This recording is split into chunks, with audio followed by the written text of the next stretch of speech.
Hey, welcome back everyone. My name is Pritam Jha and I'm welcoming each one of you on this amazing and beautiful YouTube channel. दोस्तों, एक बार फिर मैं आप सबों के सामने उपस्थित हूँ एक नए सा टॉपिक लेकर के। आज हम बात करने वाले हैं ओवर थिंकिंग को कैसे कम करें। बेफिजूल के बहुत ज़्यादा सोचते रहना जो बहुत ज़्यादा फ्रूटफुल भी नहीं है, तो उसको कम कैसे करें। अगर सोचना ही है तो सही डायरेक्शन में कैसे सोचें, क्योंकि विचारों से ही हमारे कर्म बनते हैं, एक्शंस का निर्माण होता है और एक्शन से ही हमें सफलता मिलती है। सफलता से खुशी समृद्धि आती है, जिससे आपका जीवन सफल होता है। तो अल्टीमेटली सारी चीजें जो है हमारे थॉट से स्टार्ट होती है, विचारों से स्टार्ट होती है। थॉट क्या है? सीड है। विचार ही जो है, विचार से ही हम बने हैं, दुनिया बनी है। तो चलिए आज हम बात करने वाले हैं 3 तरह के विचार होते हैं, 3 तरीके के विचार होते हैं। कैसे हम तीनों स्टेट, विचार करने के 3 अलग अलग स्टेट हैं, 3 अलग अलग तरीके हैं। तीनों पर आज हम बात करने वाले हैं। तो चलिए स्टार्ट करते हैं इस वीडियो को। पहला तरीका नंबर पहला जो है, इसको कहते हैं बेलगाम थिंकिंग। बेलगाम थिंकिंग, इस थिंकिंग का कोई फ्रूटफुल रिजल्ट नहीं होता है। इस थिंकिंग में क्या होता है कि ये थिंकिंग में आपको कोई एफर्ट नहीं लगता, ये थिंकिंग अपने आप हो रही होती है। ये थिंकिंग करने में कोई जीनियस ब्रेन नहीं चाहिए, ये थिंकिंग हो रही है। आप खाना खा रहे हैं, कुछ ना कुछ आपके दिमाग में चलता रहेगा। आप काम कर रहे हैं, फिर भी कुछ चलेगा। इस थिंकिंग का ना तो कोई यूज है, ये इवोल्यूशन के कारण हमारी जो सेरेब्रल कैपेसिटी है वो एक एडवांस लेवल पे आ चुकी है। तो अल्टीमेटली जो थॉट है वो आती रहती है, काम से रिलेटेड या फिर फ्यूचर से रिलेटेड या पास्ट से रिलेटेड। ये पहले लेवल का थिंकिंग है।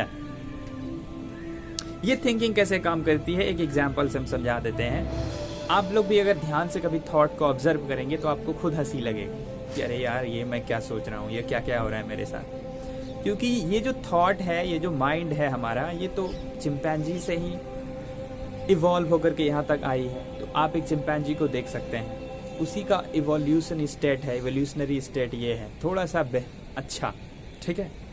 तो इस स्टेट में क्या होता है, फॉर एग्जाम्पल आप जा रहे हैं रोड पे, तो आपने बिजली के तार को देखा, अरे अच्छा बिजली का तार है, अच्छा इसी से करंट दौड़ता है, इसी से बिजली मिलती है। अरे बिजली, मेरे घर की बिजली खराब थी यार, पापा ने मुझे कहा था बुलाने के लिए बिजली मिस्त्री को, और आज मुझे बहुत पीटेंगे। मैं ही बुरा इंसान हूँ, मुझे कुछ याद नहीं रहता है। हाँ मैं बुरा इंसान हूँ, नहीं हाँ मैं बुरा इंसान हूँ। ऐसे ही चलता है। फिर आप अल्टीमेटली खुद को ही हर्ट कर लेंगे। ये पहले लेवल का सच है, पहले लेवल की जो थिंकिंग है। लेवल को ही छोड़ दीजिए, ये अपने आप होती रहती है। आप कहीं भी जाइए, ये आपको दुखी कर देगा। चीजों को उठाएगा, उसको वहां से लेकर के कनेक्शन लगा करके बाद में आप अल्टीमेटली आपको दुखी करके चला जाएगा। तो ये थिंकिंग कोई काम की नहीं है। एक स्टेट है, अगला स्टेट जानने की कोशिश करते हैं। State number 2। इस स्टेट में क्या होता है, इसको कहते हैं ultimate state of mind. Ultimate state of mind क्या है? थिंकिंग से ही परे चले जाना। एक बात बताइए, एक बात पर जरा सा गौर कीजिए। लैंग्वेज तो हजारों साल पहले बनी है, 1 लाख साल पहले बनी है। उससे पहले अगर लैंग्वेज ना होता, हम लोग पैदा हुए होते और यहाँ पर लैंग्वेज होता ही नहीं, तो क्या करते? क्या कोई विचार होते हमारे दिमाग में? नहीं होता है ना। तो एक स्टेट होती है जहां पर कोई थॉट ही नहीं होता है। भारत के बहुत बड़े बड़े स्पिरिचुअल लोग हैं, वो लोग 0 स्टेट ऑफ माइंड को अचीव किए थे। 0 स्टेट ऑफ माइंड मतलब नो थॉट एट ऑल, जहां पर कोई विचार ही ना हो। ये तो अल्टीमेट स्टेट हो गया माइंड का। इस स्टेट में भी जाना फिलहाल हम लोगों के लिए पॉसिबल नहीं है। तो ये है सेकेंड लेवल का थिंकिंग। ये थिंकिंग सेकेंड एक स्टेट ये भी है, जिसमें कि कोई थिंकिंग ही ना हो। भारत में अभी भी बहुत सारे लोग अभी मौजूद हैं जो 0 स्टेट ऑफ माइंड में ही रहते हैं। बहुत सारे स्पिरिचुअल लीडर्स हैं, ये आप भी कर सकते हैं। थोड़ी बहुत प्रैक्टिस करके थोड़ी देर के लिए आप विचार शून्य को हासिल कर सकते हैं। जीरो स्टेट ऑफ माइंड, आप कुछ भी नहीं सोच रहे हैं, बैठे हुए हैं। इस स्टेट ऑफ माइंड को ही जादू कहा गया है। इस स्टेट ऑफ माइंड से क्या होता है, सारी नई चीजों का विकास होता है, नई चीजें जन्म लेती हैं। जितने भी नए आइडियाज आते हैं वो इसी स्टेट ऑफ माइंड में आते हैं। एक आखिरी स्टेट ऑफ माइंड में बताने जा रहा हूं। चलिए, स्टेट ऑफ माइंड थर्ड, इसको कहते हैं, इसे मैं कहता हूं ये जादुई तरीका है। ये सबके हाथों में है, जिस सबकी पहुंच यहां तक है। हमारी पहुंच इस स्टेट ऑफ माइंड तक है। इसको कहते हैं कॉन्शियस थिंकिंग, जानबूझकर सोचना। ये क्या होता है जानबूझकर सोचना? जितने भी लोग मुझे सुन पा रहे हैं, दुनिया के तमाम लोग, हम में से सभी लोगों के पास कुछ ना कुछ पर्सनालिटी डिसऑर्डर है। किसी का कॉन्फिडेंस लेवल 0 रहता है, किसी को सोशल स्किल नहीं आती है, किसी का कम्युनिकेशन खराब रहता है। परवरिश के कारण आप कितने भी उच्च कुलीन वर्ग में जन्म लिए हैं, सब कुछ लेकर के पैदा लिए हैं, लेकिन ultimately we are the human being, no one is perfect, right? सबके पास कुछ ना कुछ पर्सनालिटी डिसऑर्डर्स हैं, प्रॉब्लम्स हैं, ठीक है? और वो प्रॉब्लम्स है कहाँ? वो हमने ही कोई बिलीफ को पकड़ लिया है, कोई थॉट को पकड़ लिया है। ये चीजें हमें पता कैसे चलेंगी? कॉन्शियस थिंकिंग के द्वारा पता चलेगी। फॉर एग्जाम्पल, आप सोचते हैं कि मैं हीन भावना से ग्रसित है। आप दूसरों से खुद को कमजोर मानते हैं। मैं भी मानता था एक टाइम में, ठीक है? हम सभी के पास कोई ना कोई पर्सनालिटी डिसऑर्डर होती है। तो इससे हटने का तरीका क्या है? अगर इससे हटने का तरीका आपने नहीं ढूंढा, तो आपका, जब तक आप इस प्लैनेट पे रहेंगे, तो ये पर्सनालिटी डिसऑर्डर आपके साथ ही रहने वाला है। आप इसी डिसऑर्डर के साथ ऑफिस में जा सकते हैं, काम कर सकते हैं, वहां से निकल सकते हैं, खाना खा सकते हैं, सो सकते हैं, बच्चे भी पैदा कर सकते हैं, हर चीज कर सकते हैं, लेकिन वो जो पर्सनालिटी डिसऑर्डर आपके अंदर है वो चलती रहेगी, बनी ही रहेगी। अगर आप वाकई चाहते हैं कि मेरे अंदर कोई पर्सनालिटी डिसऑर्डर ना हो, मैं हर तरह से ग्रो हो जाऊं, मेरे अंदर कोई भी कमियां ना हो, जो भी कमियां हैं मैं उसे खोल दूं, तो ये कॉन्शियस थिंकिंग बहुत ही काम आने वाली है। कॉन्शियस थिंकिंग मतलब होता है जानबूझकर सोचना। आपने कोई क्वेश्चन लिया, क्वेश्चन लेकर के पूछना स्टार्ट माइंड से। माइंड जो है ये गूगल से भी फास्ट है, याद रखिएगा। जो आंसर गूगल के पास नहीं है आपको ये दे देगा, लेकिन आपको थोड़ा सा सहजता के साथ बैठने के लिए सीखना हो। एक बार आप सहजता के साथ बैठने के लिए सीख गए और अपने माइंड को एक स्थिर अवस्था में टिक करके बैठने के लिए आपने अपने माइंड को सिखा दिया, कंट्रोल कर लिया, तो फिर क्या होता है कि आप जो है यूनिवर्स के साथ एक हो जाते हैं। आप जो है आप इस पूरी कायनात, यूनिवर्स जो कहते हैं, पूरे ब्रह्मांड के साथ धीरे धीरे एक होने लगते हैं। फिर आपके पास जो भी प्रॉब्लम्स है, उस प्रॉब्लम्स का सोल्यूशन निकल करके खुद ब खुद आने लगता है। बस थोड़ी सी क्वेश्चन पूछना होता है। कोई भी प्रॉब्लम हो, पर्सनालिटी डिसऑर्डर से, फाइनेंस से, हर प्रॉब्लम, जो भी प्रॉब्लम आपको लगता है बहुत बड़ा प्रॉब्लम है, किताबों से आंसर नहीं मिलने वाला। याद रखिएगा, आप 1000 किताबें पढ़ लीजिए, किताबों से इंफॉर्मेशन मिल जाएगा।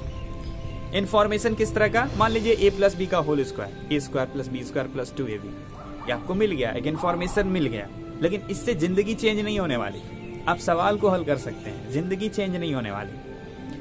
किताब सिर्फ इंफॉर्मेशन दे सकता है, आप कितने भी बड़े बड़े किताब पढ़ लें, अनलेस एंड अनटिल आपकी कॉन्शियसनेस ऊपर नहीं होगी तो किताब आपका हेल्प नहीं करेगा। जब आप एक खास समझ में होते हैं तभी आपको किताब भी मदद कर सकता है। तो इनिशियल स्टेज में क्या करना होता है हमें?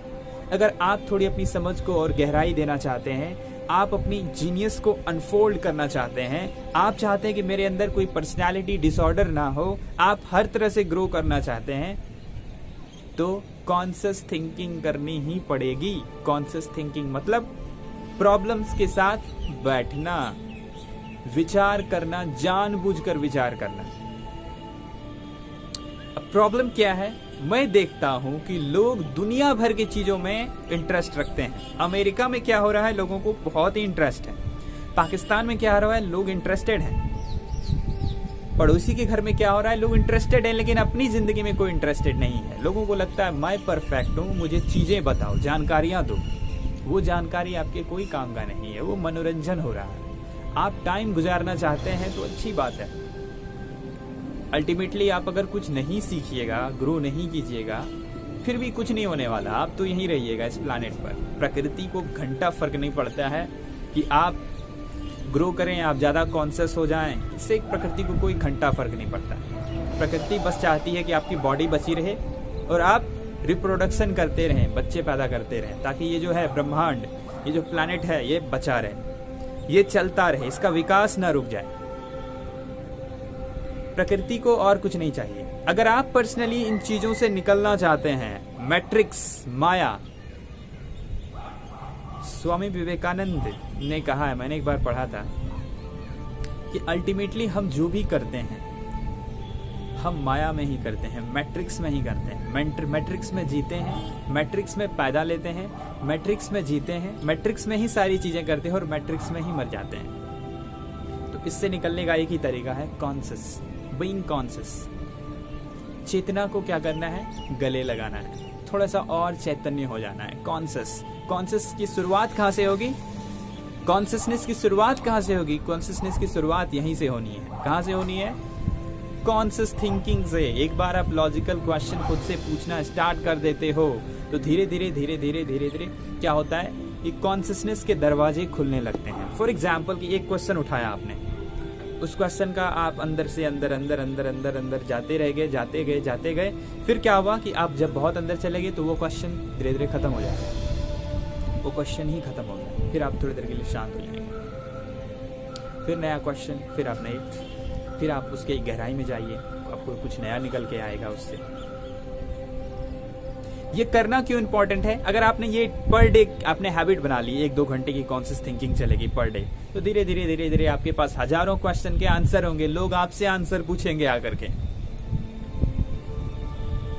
किताबें पढ़ना एक खास हद तक इंपॉर्टेंट रखता है, मैं उसको पूरी तरह नकारूंगा नहीं, लेकिन जब तक वो ज्ञान आपका नहीं हो, भाड़े का ज्ञान से कोई आपका हल नहीं होने वाला जिंदगी के प्रॉब्लम्स।